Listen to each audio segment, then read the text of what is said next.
and welcome to Atop the Fourth Wall, where bad comics burn.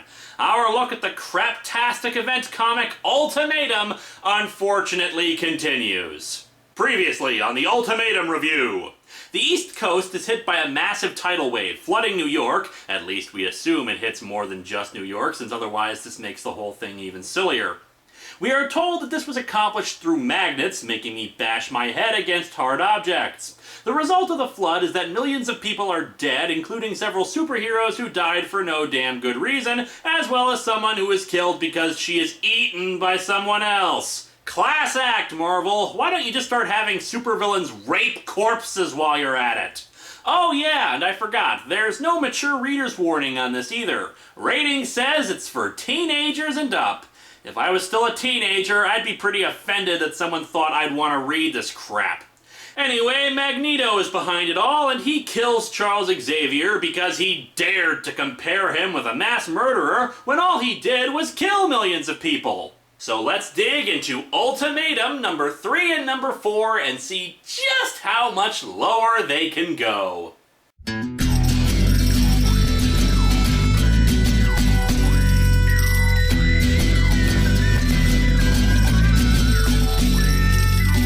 Welcome to Atop the Fourth Wall, where bad comics burn. Linkara's gonna teach you all a lesson you won't learn. Brodsky, you're not the smartest. Life out, you're not an artist. Anyone who's had a bad comic published, it could be your turn.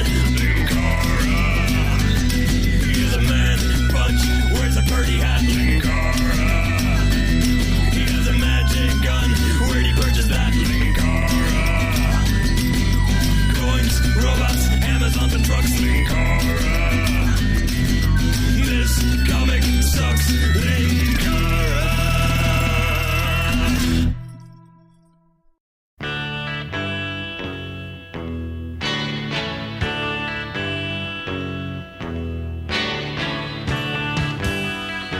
We open to the Scarlet Witch's face staring into our souls. I'm holding on the image instead of moving it around like I usually do, and I'll explain why right here. By looking at it, you may have noticed that she looks kind of odd in this shot, but you can't really put your finger on why. I can, however. The proportions of her face are really, really messed up. If we assume that her eyes are the correct size, her nose is positively minuscule, almost like the result of multiple surgeries. She must be gasping for breath too, what with such small nostrils. And her mouth is also tiny, not nearly wide enough considering that a mouth is generally wider than an eye. Her hairline might also be screwed up and she might have a massive forehead, but because she's wearing the tiara thing, we can't be certain, but since we're so close, it doesn't help. Oh, and let's start moving the picture so we can see what she's yapping about, shall we? They're all dead, Magneto. He's dead, Dave. Everybody is dead. Everybody is dead, Dave. Dazzler, Beast, Nightcrawler, drowned. The Academy of Tomorrow in Chicago destroyed. Emma Frost, Sunspot, Cannonball, Polaris, and the rest of those brats confirmed dead by the Madroxes. Longshot, Forge, Detonator, Hard Drive, found them in the Savage Land. Caught, tortured, killed. No, please go on. I mean, why even have any characters at this point? Ooh, you know what would be really edgy? Let's not have any readers while we're at it! Oh, and the Scarlet Witch is talking to Magneto as we hear news reports about just how crappy things have gotten. It seems that Multiple Man, a guy with the ability to make duplicates of himself, has been sent off to be multiple suicide bombers and is targeting many individuals and places. Oh, and this isn't really the Scarlet Witch, but Mystique disguised as her. And why exactly is Mystique impersonating her? Beats the hell out of me, since Magneto immediately grabs her and starts choking her. Do not try my patience. Wanda and Pietro's deaths were only the spark that lit the fuse. For years I have tried to let the world see it could be in better hands. They branded me a terrorist, a madman, and I'm quite certain you will agree that I am everything but mad. Mad? Me? Nonsense. I'm just angry. One of the Multiple Men shows up and yells that Magneto's killed mutants and turned on his own people as well. I love it when the comic points out the plot holes for me. Naturally, instead of just blowing himself up along with Magneto, he exposits for the audience that Magneto's had the real Jamie Madrox in seclusion, creating the suicide bombers. This gives Magneto the chance to fling Thor's hammer at him and knock him through a window so he can't blow him up. Oh yeah, and actually there are a few things that some viewers have cleared up for me, since they're very nice like that. Take note, Jeff Loeb, some people are smarter than you, and it would be wise to listen to them. First of all, Thor's hammer in the Ultimate Universe does not have the same enchantment that it does in the regular Marvel continuity, so yeah, Magneto is allowed to lift it with no problem. Oh, and by the way, killing the clone with it is the extent of which he uses the hammer. People have brought up tons of theories concerning the magnetic poles thing, that Magneto could use the hammer to alter the weather. I'm pretty sure he can't, but whatever. Or that he could affect the core of the planet, or shift the Earth around because of metal deposits in it, blah blah blah. I reject all those theories, however, because they very clearly state exactly what he did. Shift the magnetic poles. Right there, they never say he did anything but that. He doesn't use the hammer, he doesn't move tectonic plates, he doesn't do anything else but shift the magnetic poles, which, as we covered last time, is bullcrap for causing tidal waves. If he had used any of those other theories, I wouldn't have made such a big deal about it, but he didn't. Magnetic poles was their answer, and that is the end of it. Next, it turns out that people can collapse after near drowning and be lucid briefly. However, as one person pointed out, my critique is still accurate because that only happens in fresh water, whereas Captain America was drowned in salt water from the ocean. On top of that, I hope someone with a super soldier serum running through them would be made of sterner stuff. Also, apparently, the Ultimatum tie-ins did not have important plot elements happening that affected the main story. I was jumping the gun a little. Sorry, it's just kind of instinctive at this point to assume a crossover event is going to do that since, well, pretty much every one of them does. Even the good ones. Oh, and something that I failed to comment on that others were keen to point out, Thor should not be talking to Hela in Valhalla because Valhalla is not Hela's domain. Chalk that one up to my lack of knowledge on Norse mythology. Oh, and to stop people from asking, I saw the Thor movie, it was pretty good, don't need to say anything more on that since we still have 2 issues of fail to talk about. After the Great Flood, God spared only Noah and his family. And, you know, tons and tons of animals, but hey, who's counting? They were the last of mankind. Now I will choose who lives and dies. Those that remain will be grateful, for they will find themselves in heaven on earth. Oh yeah, you're clearly not crazy. Please, continue. Back with the cannibalistic blob, Hawkeye is chomping at the bit to kill the guy, asking Hank Pym to let him take the shot. Hank Pym, however, decides to avenge the Wasp himself, biting the blob's head off and spitting it out. I'd comment on how this is gruesome, but I think the cannibalism pretty much hit the peak there.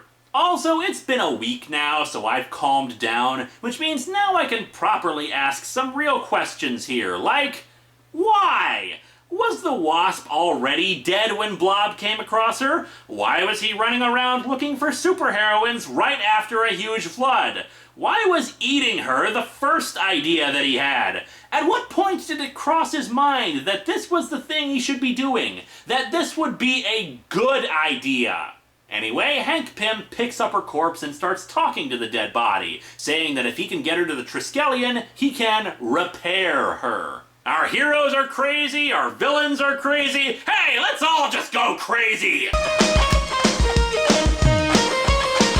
Over to the X-Men, they come across the dead bodies of their comrades. Some have asked why Nightcrawler didn't teleport out of the water, but given that he's bleeding out the mouth, I'm going to guess the tidal wave probably knocked him into something before he could teleport away, and the impact either killed him or knocked him out.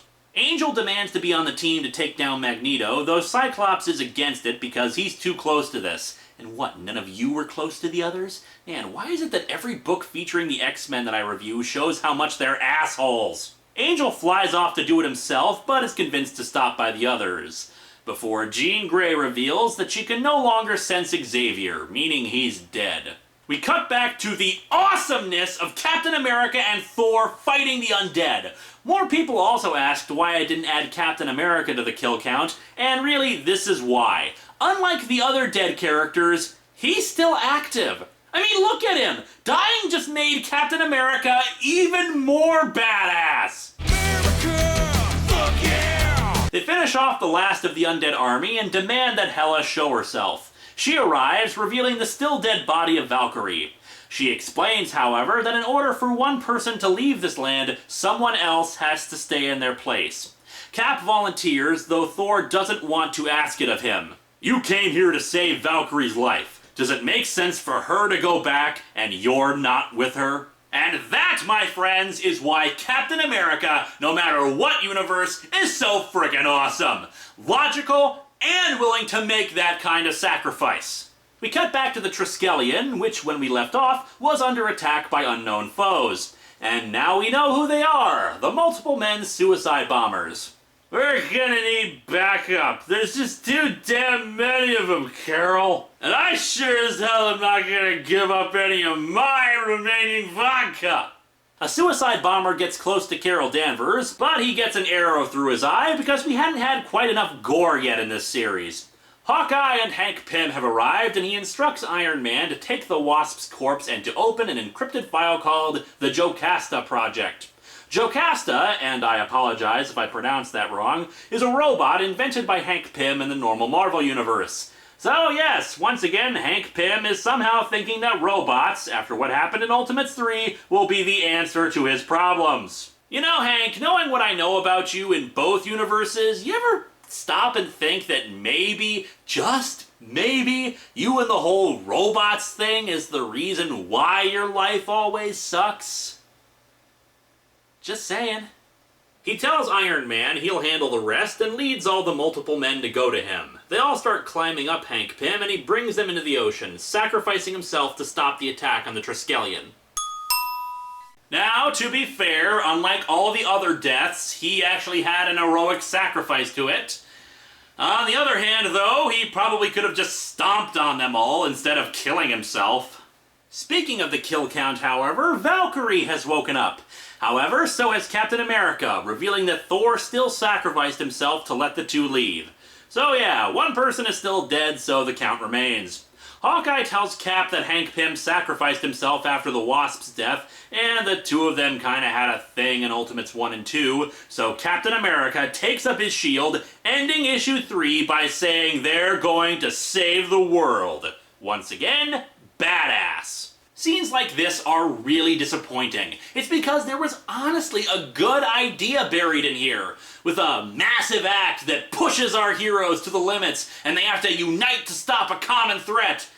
But then you add the cannibalism and the pointless deaths, and it just makes the whole thing a waste. The awesome is outweighed by the crap. Issue 4 begins with Spider-Man and the Hulk outside Doctor Strange's house. Last I checked, those two were just helping people out, so maybe stuff does happen in the tie-ins that isn't explained here. Hulk smashes the walls of the Sorcerer Supreme's house, and because of the magic mumbo-jumbo, as the two call it, the two are engulfed in light. Later, Kitty Pryde finds Spidey's mask in the wreckage, and we are led to believe that he's dead. But I know that isn't the case, so no updating the counter there. In the destruction of the house, we see a recurring Marvel villain appear, the Dread Dormammu, an interdimensional demon set on conquering us or something like that. I don't know. Do we suddenly have a completely new villain in this mess? Oh, and if you're wondering what happened to the Human Torch after the whole flood, it turns out he's trapped in Dormammu's pendant. How? Why? These are things that the comic didn't feel like explaining. And like I said, this could have actually been somewhat interesting as a plot twist or the like, but instead it just comes completely out of left field. Doctor Strange tries to fight Dormammu, but instead the demon wraps him up in cloth and makes his head turn purple and explode.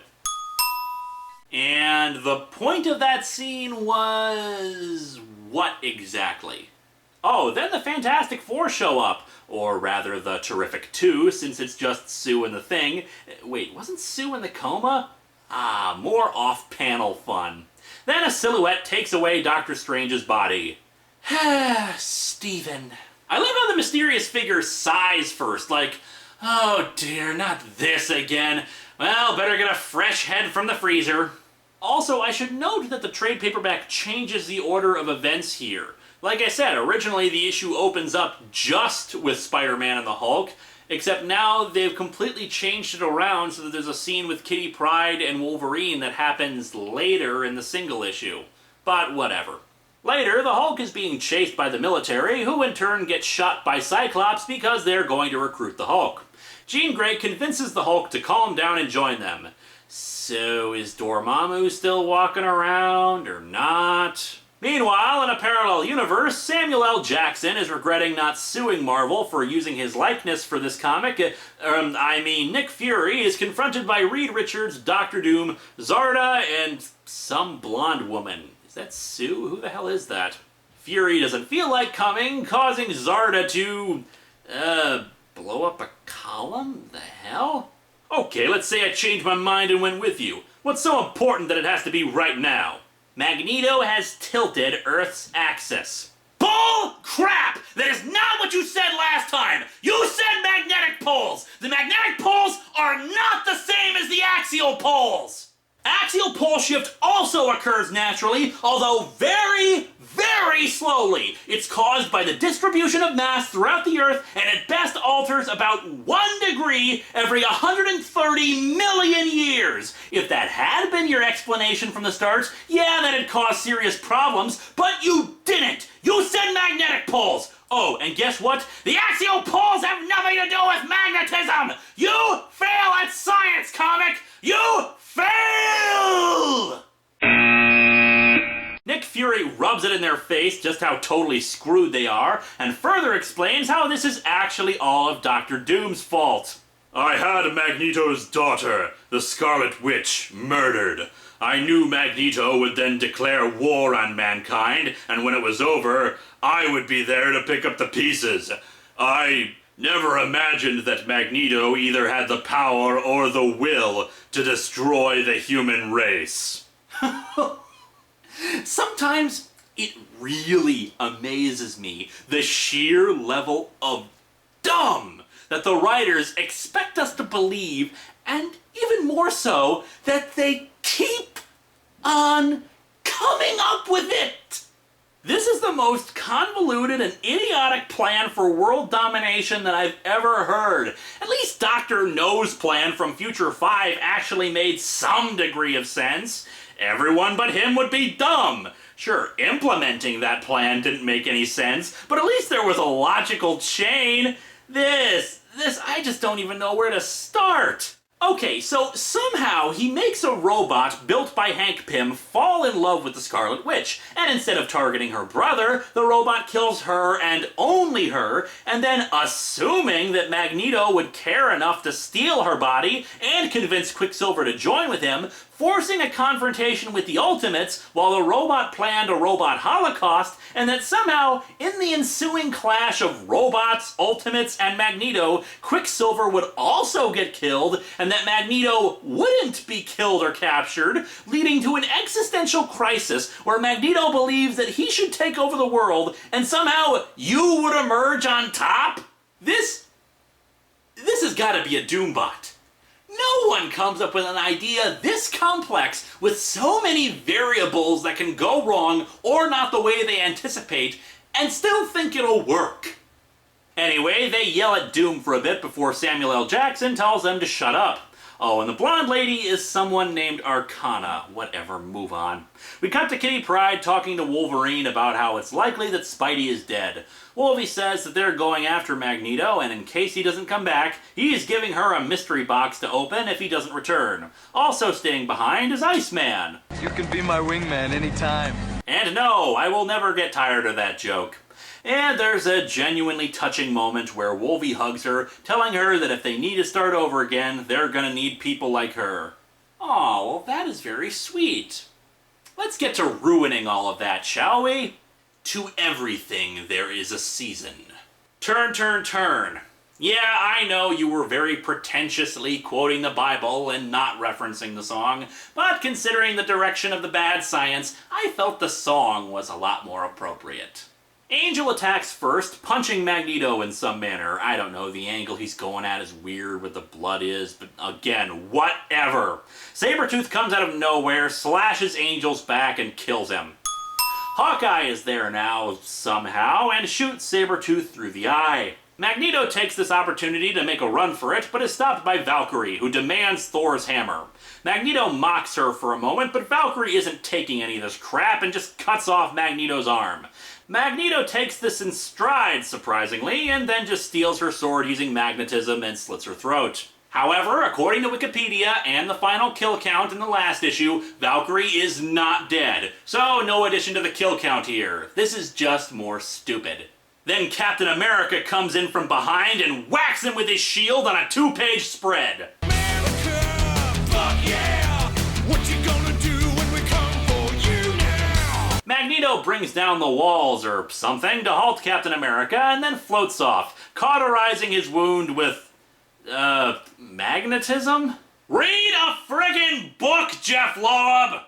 And so our comic ends with Magneto confronted by everyone else, doing another happy little Bible quote as if him saying it actually means something. Dear Lord, these comics suck! For every moment that might actually be interesting, there's like 10 other instances of absolute fail. One more to go, people. Just one more of these to go.